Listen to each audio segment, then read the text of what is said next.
Hello everyone, welcome to my channel. आज हम इस वीडियो में द्विध्रुव आघूर्ण तथा आणविक संरचना, dipole movement and molecular structure का कॉन्सेप्ट डिटेल में समझेंगे। मतलब कि द्विध्रुव आघूर्ण डाइपोल मूवमेंट का मान ज्ञात होने पर किसी अणु की संरचना के संबंध में जो महत्वपूर्ण जानकारी प्राप्त होती है उसके बारे में पॉइंट वाइज डिटेल में डिस्कस करेंगे। इंपॉर्टेंट कॉन्सेप्ट है, इंपॉर्टेंट टॉपिक है आयनिक बॉन्ड चैप्टर का। सो इस पर्टिकुलर टॉपिक का प्रॉपर नोट्स एंड कॉन्सेप्ट आपको हिंदी में प्रोवाइड करूंगा, जो आपके सेमेस्टर एग्जाम्स के प्रिपरेशन के लिए बहुत हेल्पफुल होगा। सो द्विध्रुव आघूर्ण डाइपोल मूवमेंट का मान ज्ञात होने पर किस प्रकार आणविक संरचना, मॉलिक्यूलर स्ट्रक्चर के बारे में पता चलता है, उसको समझने से पहले, उसको डिस्कस करने से पहले द्विध्रुव आघूर्ण डाइपोल मूवमेंट का कॉन्सेप्ट क्या होता है उसको एक बार हम रिकॉल कर लेते हैं। पिछले वीडियो में हमने डिटेल में समझा है, बट अभी एक बार हम कॉन्सेप्ट को रिकॉल करते हैं कि डाइपोल मूवमेंट क्या होता है। सो सिंपल सा कॉन्सेप्ट है, जब कोई भी मॉलिक्यूल जिसमें दो विभिन्न एटम होते हैं, जैसे कि एग्जांपल में हम HCl ले लेते हैं, तो HCl मॉलिक्यूल में हाइड्रोजन और क्लोरीन दो एटम होंगे, ठीक है। तो इसमें क्या होता है, जब इसमें उपस्थित जो इलेक्ट्रॉन होंगे वो किसी एक एटम की तरफ जो है ज्यादा आकर्षित होते हैं। मतलब जिस बॉन्ड से ये हाइड्रोजन और क्लोरीन बंधे हुए हैं, वो जो बॉन्ड में जो इलेक्ट्रॉन्स हैं वो बेसिकली किसी एक एटम की तरफ जो है ज्यादा आकर्षित रहते हैं। जैसे अगर हम HCl की केस में देखें तो यहाँ पे क्लोरीन पर कुछ ऋणात्मक आवेश और हाइड्रोजन पर धनात्मक आवेश आ जाता है। मतलब कि इलेक्ट्रॉन जो है क्लोरीन की तरफ जो है ज्यादा आकर्षित रहते हैं, जिससे हाइड्रोजन पर positive charge, partially positive, and chlorine पर नेगेटिव चार्ज आ जाता है। इसको ही मॉलिक्यूलर डाइपोल कहा जाता है, ठीक है, द्विध्रुव आघूर्ण कहा जाता है। ये मेन कॉन्सेप्ट है और इसका एक बेसिक सा फॉर्मूला है mu equal to E into D, ठीक है। इस फॉर्मूला से हम डाइपोल मूवमेंट का मान ज्ञात करते हैं, ठीक है। तो इस फॉर्मूला से किस प्रकार इसको कैसे यूज करते हैं ये सब हमने पिछले वीडियो में समझ लिया है। अभी आपको बस ये समझना है, ये फॉर्मूला याद रखना है, mu equal to E D, जिसकी सहायता से हम डाइपोल मूवमेंट का मान ज्ञात करते हैं। तो जब हमको ये डाइपोल मूवमेंट का मान प्राप्त हो जाता है तो उस मान की सहायता से हम किसी भी मॉलिक्यूलर स्ट्रक्चर के बारे में बहुत सारी जानकारियां प्राप्त कर सकते हैं। तो उसी को हम एक एक करके समझते हैं। सो द्विध्रुव आघूर्ण का मान ज्ञात होने पर अणु की संरचना के संबंध में महत्वपूर्ण जानकारी प्राप्त होती है। पहला है हमारा अध्रुवी गैसों जैसे ऑर्गन, हीलियम इत्यादि में दो ध्रुव संभव नहीं हो सकते। यही कारण है कि इनका द्विध्रुव आघूर्ण भी 0 होता है, ठीक है। तो नॉन पोलर गैस की अगर हम बात करें, जैसे ऑर्गन, हीलियम, ये जो है नोबल गैसेस हैं, निष्क्रिय गैसें हैं, तो इसका जो डाइपोल मूवमेंट होता है वो 0 होता है, क्योंकि इन गैसों में जो है केवल एक ही परमाणु होता है, कोई दूसरा परमाणु नहीं है। और अगर हमको डाइपोल मूवमेंट प्राप्त करना है, ज्ञात करना है, तो एक मॉलिक्यूल में किसी गैस में दो एटम होना चाहिए, जिसकी सहायता से ही हम डाइपोल मूवमेंट ज्ञात कर सकते हैं। लेकिन नॉन पोलर गैसें, जो नोबल गैसें हैं, उनमें केवल एक ही एटम प्रेजेंट होता है। इसके कारण इसमें कोई दूसरा परमाणु नहीं है, इसके कारण इसका इलेक्ट्रॉन जो है वो बेसिकली उसका असमान वितरण नहीं होता है, वो प्रॉपर एक ही एटम के ऊपर रहता है इलेक्ट्रॉन, ठीक है। इसलिए इसका डाइपोल मूवमेंट जो है वो 0 होगा। द्विपरमाणुक अणुओं, डायएटॉमिक मॉलिक्यूल में इलेक्ट्रोनेगेटिविटी समान होने के कारण द्विध्रुव आघूर्ण का मान 0 होता है। अब अगर हम डायएटॉमिक मॉलिक्यूल की बात करें तो इसमें जो इलेक्ट्रोनेगेटिविटी होता है, विद्युत ऋणात्मकता होता है, वो समान होता है, ठीक है। डायएटॉमिक मॉलिक्यूल जैसे कि हमारा H2 हो गया, तो इसमें इलेक्ट्रोनेगेटिविटी जो है वो समान होगा। मतलब कि कोई भी जो परमाणु है वो इलेक्ट्रॉन को अधिक नहीं खींचेगा। मतलब इलेक्ट्रॉन का जो डिस्ट्रीब्यूशन है वो दोनों के बीच में रहेगा, ठीक है। तो इसके कारण इसका जो द्विध्रुव आघूर्ण होगा, डाइपोल मूवमेंट का मान होगा, वो 0 होता है द एटॉमिक मॉलिक्यूल में भी एंड नॉन पोलर गैसों में भी, ठीक है। एंड CO2 एंड CH2 इत्यादि त्रिपरमाणु ट्राई एटॉमिक मॉलिक्यूल सम्मित या असम्मित हो सकते हैं। CO2, CH2 इत्यादि का द्विध्रुव आघूर्ण 0 होता है। अब ट्राई एटॉमिक मॉलिक्यूल का जो एटॉमिक जो हमारा डाइपोल मूवमेंट है वो भी 0 ही होता है, क्योंकि इसमें क्या है, देखिए CO2 की अगर हम बात करें तो एक लीनियर अणु है, ठीक है। तो इसमें क्या होगा, पहला C double bond O bond है और ये C डबल बॉन्ड O दूसरा बॉन्ड है, तो दोनों का डाइपोल मूवमेंट जो है वो बराबर होता है, ठीक है। लेकिन जो विपरीत दिशा है, लेकिन ये दोनों जो है विपरीत दिशा में डाइपोल मूवमेंट काम करता है, ठीक है। ये इधर और ये इधर, ठीक है। तो इसीलिए डाइपोल एक दूसरे को पूरी तरह से काट देता है, जिसके कारण इसका जो म्यू का मान होगा, डाइपोल मूवमेंट का मान, वो 0 होता है, ठीक है। तो अगर हम ट्राई एटॉमिक मॉलिक्यूल्स की बात करेंगे तो उसमें भी जो हमारा द्विध्रुव आघूर्ण का मान होगा वो 0 हो जाता है। उसी प्रकार ये कार्बन डाइसल्फाइड का भी मान जो है, म्यू का मान 0 हो जाएगा, ठीक है। फोर्थ हमारा पॉइंट है, वाटर मॉलिक्यूल के लिए द्विध्रुव आघूर्ण 1.84 D है तथा इसका बंध कोण 105 डिग्री 6 मिनट है। ये वी आकार का होता है। ठीक है, तो ये कॉन्सेप्ट क्या है, वाटर मॉलिक्यूल की अगर हम बात करें तो H2O, ठीक है, तो H2O का अगर हम नॉर्मली अगर ये समझ लेते हैं कि H2O लीनियर मॉलिक्यूल है तो इसका स्ट्रक्चर इस प्रकार होना चाहिए। ठीक है, इस प्रकार से होना चाहिए, लेकिन ऐसा नहीं है। रियल में जो है वाटर का आकार जो होगा वो बैंड शेप का होता है, वी शेप का होता है, जो ये आप देख रहे हैं इस प्रकार से होता है।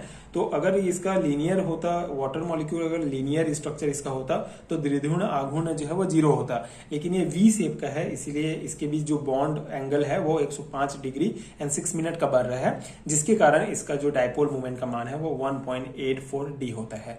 ठीक है, तो इस प्रकार से हम जो है पता कर सकते हैं स्ट्रक्चर। ठीक है, अगर मॉलिक्यूलर स्ट्रक्चर पता है तो हमको डायपोल मूवमेंट की 0 होगा या कितना होगा वो पता कर सकते हैं। एंड अगर हमको डायपोल मूवमेंट पता है तो उसकी सहायता से ये भी पता कर सकते हैं कि मॉलिक्यूल का स्ट्रक्चर क्या होगा। जैसे अगर ट्राई एटॉमिक मॉलिक्यूल है, स्ट्रक्चर हमको पता चल गया कि त्रिपरमाणु अणु है, तो हम उसमें ये कॉन्सेप्ट लगा सकते हैं कि इसका जो म्यू का मान होगा, डायपोल मूवमेंट का मान, वो 0 होगा। ठीक है, उसी प्रकार नॉन पोलर गैस है तो 0 होगा, डाई एटॉमिक मॉलिक्यूल है तो भी 0 होगा। एंड वाटर मॉलिक्यूल जो है उसमें क्या होगा, ये भी एक ट्राई एटॉमिक मॉलिक्यूल ही है, लेकिन इसका स्ट्रक्चर जो है वो लीनियर नहीं है, बेंट शेप है, वी शेप का है, इसीलिए इसका जो म्यू का मान होगा वो 1.84 डी होगा। ठीक है, तो ये कॉन्सेप्ट है। फिफ्थ हमारा कॉन्सेप्ट है सीज एंड ट्रांस आइसोमर्स की पहचान हम इसकी सहायता से कर सकते हैं। तो द्विध्रुव आघूर्ण से सीज और ट्रांस समावयी आइसोमर्स की पहचान की जा सकती है। ट्रांस आइसोमर्स के लिए द्विध्रुव आघूर्ण 0 होगा, जबकि सीज आइसोमर्स के लिए द्विध्रुव आघूर्ण का मान निश्चित मान होगा। ठीक है, तो ये कॉन्सेप्ट क्या है, आपको आइसोमर्स समावयी पता है। बेसिकली जब दो यौगिक का मॉलिक्यूलर फॉर्मूला एक जैसा होता है, लेकिन उनकी जो परमाणुओं की जो व्यवस्था होती है वो अलग अलग होती है, तो उनको आइसोमर्स कहा जाता है। ठीक है, जैसे अगर यहाँ पे हम देखें तो Cl ये मतलब इन दोनों का जो मॉलिक्यूलर फॉर्मूला है वो सेम है, लेकिन इसका जो स्ट्रक्चर है आप देख रहे हैं, यहाँ पे ये Cl दोनों एक साइड है और ये विपरीत साइड में है, तो इसका स्ट्रक्चर डिफरेंट है, इसलिए ये आइसोमर्स हो जाएंगे। तो यहाँ पे जो ट्रांस आइसोमर्स है उसका डायपोल मोमेंट 0 होता है, ये कहा गया है। ट्रांस आइसोमर्स के द्विध्रुव आघूर्ण 0 होगा।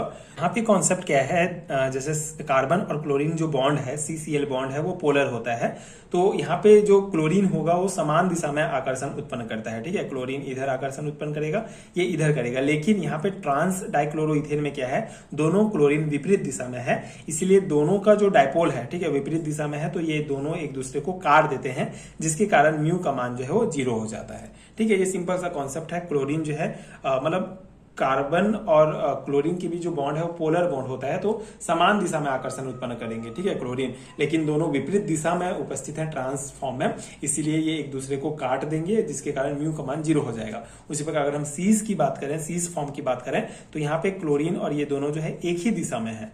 ठीक है, जो बॉन्ड डायपोल है वो एक ही ओर प्रभाव डालता है, ये इधर मतलब एक ही ओर जो है ये प्रभाव डालेंगे, दोनों क्लोरीन एक ही साइड है, इसीलिए म्यू का मान जो है वो 0 नहीं होता है, मतलब कुछ मान होगा सीज फॉर्म के लिए, और ट्रांस फॉर्म के लिए विपरीत दिशा में है, इसलिए इसका मान 0 होगा। ठीक है, तो ये बेसिक सा कॉन्सेप्ट आपको ध्यान रखना है।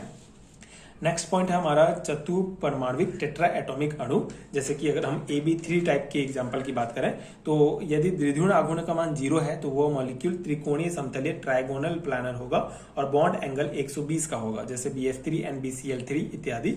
लेकिन यदि AB3 प्रकार के अणु का द्विध्रुव आघूर्ण का 0 नहीं है तो उसकी आकृति पिरामिडीय होगी। NH3 या PH3 एग्जाम्पल है इसके। ठीक है, तो यहाँ पे कॉन्सेप्ट क्या है कि अगर हमको ये पता है कि त्रिध्रुव आघूर्ण का मान अगर 0 नहीं होगा, ठीक है, अगर AB3 टाइप का हम एग्जांपल लेते हैं टेट्रा एटॉमिक मॉलिक्यूल में, तो अगर द्विध्रुव आघूर्ण का मान 0 नहीं है तो उसका जो स्ट्रक्चर है वो पिरामिडी होगा, और अगर उसका मान 0 है तो उसका स्ट्रक्चर जो है वो ट्राइगोनल प्लानर होगा। ठीक है, ये कॉन्सेप्ट आपको ध्यान रखना है। यहाँ से आपको स्ट्रक्चर पता चल जाएगा द्विध्रुव आघूर्ण से, डायपोल मोमेंट के मान से। अगर डायपोल मोमेंट का मान अगर टेट्रा एटॉमिक अगर मॉलिक्यूल की हम बात करें, तो उसमें अगर डायपोल मोमेंट का मान 0 है, ठीक है, मतलब कि उसका स्ट्रक्चर क्या होगा, ट्राइगोनल प्लानर होगा, जैसे BF3 या फिर BCl3 का यहाँ एग्जांपल, ये स्ट्रक्चर आप देख सकते हैं, ये क्या है, ट्राइगोनल प्लानर है। लेकिन अगर द्विध्रुव आघूर्ण का मान 0 नहीं है, कुछ भी मान आ रहा है, तो वो जो है आकृति पिरामिडीय होगा, जैसे कि इसमें आपका